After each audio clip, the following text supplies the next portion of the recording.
Hey guys, welcome back to the channel. My name is Jonah, this is the 1010 Club, and we actually are back in the basement today. That's so weird, it's for our dog. We've had a big old construction project. You can actually see walls now. That's not very important. What is important is the watch I have in front of me today. On my wrist is the Bulova Oceanographer, the Devil Diver. I'll put a link to that video. Still love this watch. But today is a watch that I picked up at the Wind Up Watch Fair in New York. Let's check it out. This is the Metric from Brew. I picked up the silver colorway, silver with white and blue accents. There's a few different colors for you to choose. There's all gold PVD, a gold and black. The most popular is the retro colored dial. That kind of blew up on YouTube last year, but when I saw this in person, I knew it was the one for me. I saw it, like I said, at the Wind Up Watch Fair. If you haven't been to a wind up show before, make sure you go the next time you can.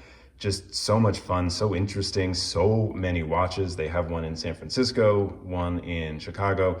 This is the second year in a row I've been to the New York one, and it just gets bigger and better every year. A lot of brand founders are on hand too. Got to see Mark from Long Island Watch again.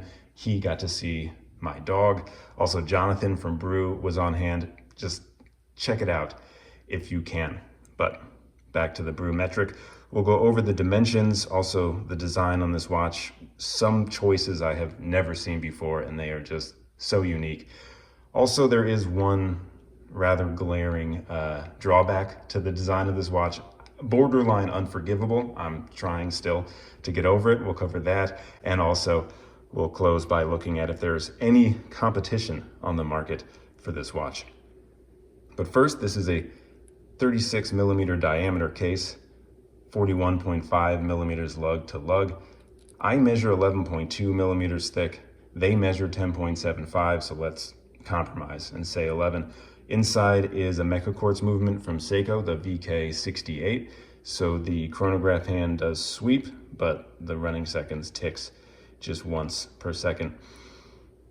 Almost an integrated bracelet, flares out to about 26 millimeters, a super dramatic taper down to 16 millimeters, a pressed clasp with the Brew coffee bean logo, but inside is fully milled and feels nice.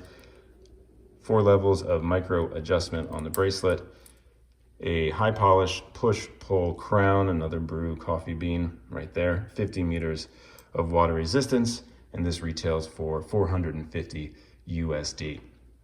So this is silver, white, and blue, a little bit of black as well with those 2 subdials. I'll pull in this picture because I thought I had never seen this kind of chronograph before. Turns out there is a nice, healthy dose of inspiration from a retro Omega Speedmaster chronograph I'll pull in. But other than that, I've never seen just 2 subdials like this. Lots of bicompax design with the subdials at 3 and 9. But having it at the 10 and the 6 was new for me and just really cool. I also love how they have that Brew logo by the 3 o'clock to almost balance it out, but it's also kind of asymmetrical. Just another cool thought.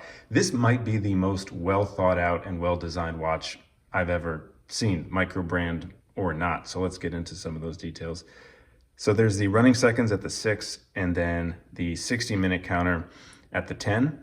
What I like about this 60-minute counter is how they break the 10 minutes up with these bold bars. So the first 10 has that line and then it skips 10, then 10, then skips 10, then 10.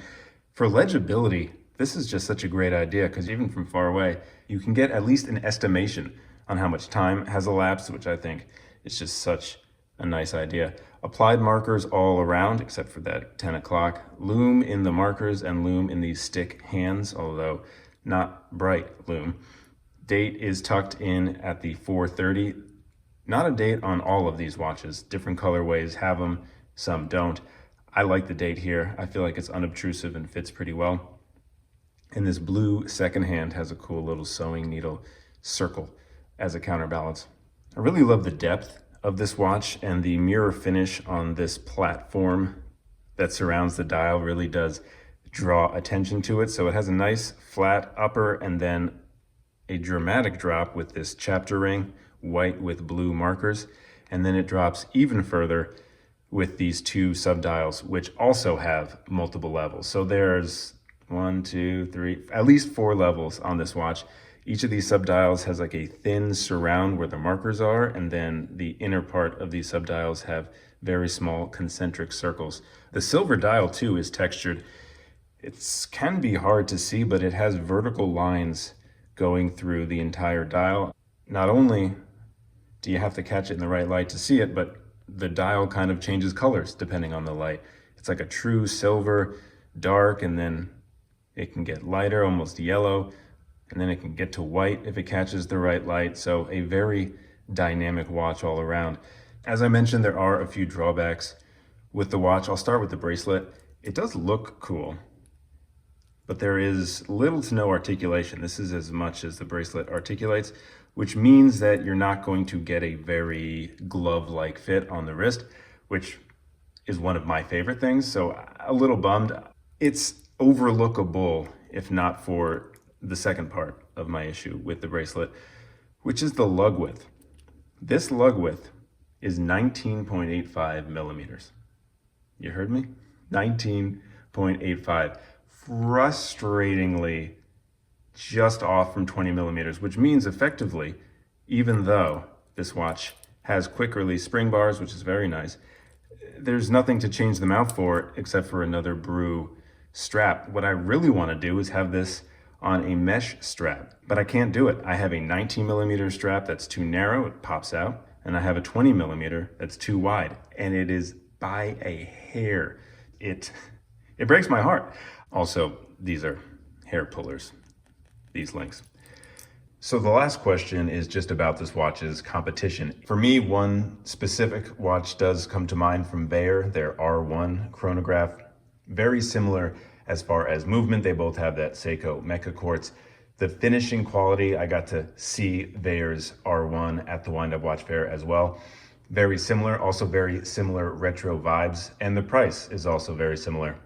Theirs start at like $319, which is obviously more than $100 cheaper than the Brew. But if you do want to get the Bayer on a bracelet, they have a very nice Jubilee style bracelet that runs about $99. So that puts it just at that $430, $440 price range. So very, very comparable. Bayer does have 100 meters of water resistance versus Brew's 50. Also Bayer, you get 2 straps with your watch. Brew, you only get this one metal bracelet, and they're both pretty retro. So it really does just come down to taste, but there is some direct comparison. That being said, huge hats off to Brew. What a well-designed watch. What a cool looking watch. I might just have to shave down the edges of my mesh strap so I can use it on this watch, and maybe my whole entire world will change, because if you just take this away and see how easy that is. What a cool little module. Gorgeous. So thank you, Brew, for bringing some attention and super design to the micro brand world. And thanks for watching the video. A subscription down below really does help. I'll see you later. Got a monster inside of me. You better watch out if your enemy's a road ahead of full prophecy to be the greatest beast the world has ever seen. I feed him every day like the bones.